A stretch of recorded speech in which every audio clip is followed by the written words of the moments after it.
Atom বাগ BLDC ফেন কেনেকৈ repairing কৰিব পাৰি মই আজি আপোনালোকক দেখাই আছোঁ। আমি PCB এইটো যিটো কভাৰ আছে ফেনৰ কভাৰটো খুলি দিছোঁ। খুলি লোৱাৰ পিছত এইটো হ'ল PCB নতুন PCB, এইটো নতুন ড্ৰাইভাৰ। এইটো আমি প্ৰথমে ড্ৰাইভাৰৰ কানেকশ্যনটো খুলি ল'লোঁ। তাৰপিছত আমি মেইন কানেকশ্যনটো খুলি ল'ম। ফেনখনৰ মেইন কানেকশ্যনটো খুলি লোৱাৰ পিছত আমি ড্ৰাইভাৰটো এইটো ওলাই ল'লোঁ। এইটো বেয়া হৈছে। এইটো হ'ল PCBটো আমি খুলি ল'লোঁ। PCBটো এইটো বেয়া হৈছে, সেইকাৰণে আমি ইয়াত নতুন PCB এখন লগাই দিম। আপোনালোকে চাই থাকিব। PCBটো আমি খুলি দিলোঁ।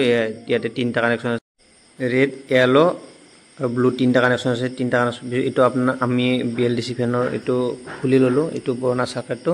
এতিয়া আমি নতুন চাৰ্কিটটো সোমাই ল'লোঁ। নতুন চাৰ্কিটটো সোমাই কেনে আমি এনেকৈ ওপৰৰ পিনে ওলাই ল'লোঁ। এতিয়া আমি যিটো PCB আছে PCBটো আমি ফিটিং কৰিম। PCB ইয়াতে তিনিটা স্ক্ৰু থাকে, এই স্ক্ৰু তিনিটা আমি ফিটিং কৰি ল'লোঁ। এতিয়া খুলি লোৱাৰ পিছত আমি যিটো ড্ৰাইভাৰ আছে ড্ৰাইভাৰটো আমি ফিটিং কৰি ল'ম। ড্ৰাইভাৰটো ফিটিং কৰি লোৱাৰ পিছত এয়া চাওক টেষ্টিং কৰি দিলোঁ, এয়া জ্বলিছে, এয়া চাওক ঘূৰি আছে।